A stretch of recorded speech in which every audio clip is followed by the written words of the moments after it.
a complex number such that mod of z plus z equal to 3 plus I, then mod of z। ये चार option दिए गए हैं, इसमें से पता करना है कौन सा सही है। तो चलो क्या करते हैं, सॉल्व करते हैं। तो हमको देखो ये इक्वेशन दिया गया, ठीक, एक ही इक्वेशन है और एक ही इक्वेशन से पूरी वैल्यू निकालना है, मॉड ऑफ z। तो क्या है, mod of z plus z equal to 3 plus i, ठीक। अब देखिए यहाँ से क्या करना, हम मान लेते हैं चलो कि z इक्वल टू एक हमको कॉम्प्लेक्स नंबर है क्या, x प्लस आई वाई। तो अगर मैं यहाँ से मॉड ऑफ z निकालूंगा तो कितना हो जाएगा, x square plus y square. अब देखो यहाँ पर बार बार हमको लिखना पड़ेगा, ठीक। तो चलो मैं अपने ही नाम पे से इसको मान लेता हूँ, क्या ए मान लेता हूँ, क्या मान लेता हूँ ए।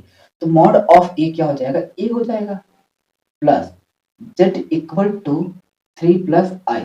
तो यहाँ से z इक्वल टू क्या हो जाएगा, 3 प्लस आई और माइनस ए हो जाएगा। अब देखो क्या इसमें कहीं भी आई वगैरह आ रहा है, नहीं, ये पूरा का पूरा नंबर क्या है, एक रियल पार्ट है। देखो अगर जब ये इसमें इसमें तो आई है, लेकिन जब मैंने मॉड ऑफ जेड निकाला तो जो आई था वो क्या हो गया, गायब हो गया, मतलब इसमें आई तो है नहीं, ठीक। तो ये कॉम्प्लेक्स नंबर रहा नहीं, अभी क्या हो गया, रियल हो गया। तो मैं क्या करूंगा, रियल वाला एक तरफ कर दूंगा। तो z equal to 3 minus a plus i हो गया। इतनी बात समझ आ गया, ठीक। तो अभी भी देखो ये रियल पार्ट हो गया, ये इमेजिनरी पार्ट हो गया। क्या ये हमारा कॉम्प्लेक्स हो गया, बिल्कुल हो गया। तो क्या मैं इसका भी मॉड वैल्यू निकाल सकता हूँ। तो मॉड ऑफ क्या हो जाएगा, रियल पार्ट का स्क्वायर प्लस इमेजिनरी, इसका कोफिशिएंट ऑफ 1, 1 का स्क्वायर, ये आ गया, ठीक। इतनी बात समझ आ गया। चलो तो मैंने इसको क्या लिख दिया, 3 माइनस ए का स्क्वायर प्लस 1 हो गया। अब देखिए ये वाली जेड और ये वाली जेड क्या है, दोनों सेम है। देखो दोनों वैल्यू क्या है, सेम है। तो बस अब क्या करते हैं, सॉल्व कर देते हैं। तो मॉड ऑफ जेड हमने कितने बराबर किया हूँ, ए के बराबर। तो मैं क्या यहाँ पर ए लिख दूं, तो ए इक्वल टू रूट में 3 माइनस ए का स्क्वायर प्लस 1। देखो बहुत आराम से बताऊंगा, ये नहीं कि बहुत बढ़ा चढ़ा के, वही पर रास्ता बताऊंगा जिससे कि एक कमजोर से कमजोर लड़का भी सीख ले, ठीक। अब दोनों साइड क्या कर दो, स्क्वायर। तो जैसे ही स्क्वायर करोगे तो ये हो जाएगा ए स्क्वायर और इधर का स्क्वायर रूट क्या हो जाएगा, हट जाएगा।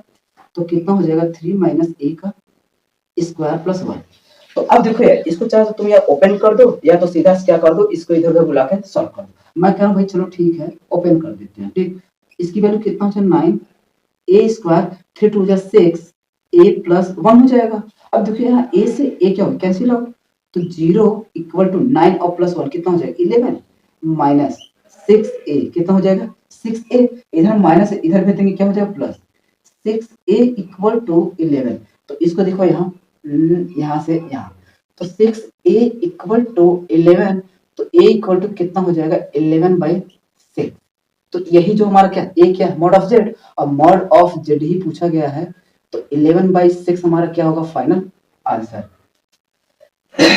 11 कहाँ गड़बड़ हो गया है,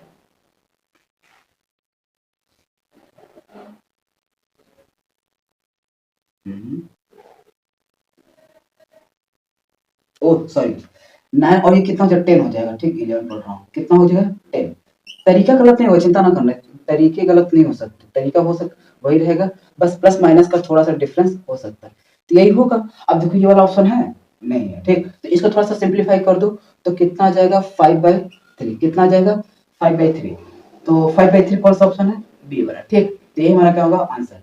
बाकी देखो टफ नहीं है, बहुत आसान है। अगर ये भी लग रहा है कि टफ है ना, तो फिर समझ ले आप मान लेता कि भाई आपके साथ खेला हुआ है, ठीक। बाकी चलो अगला क्वेश्चन देखते हैं।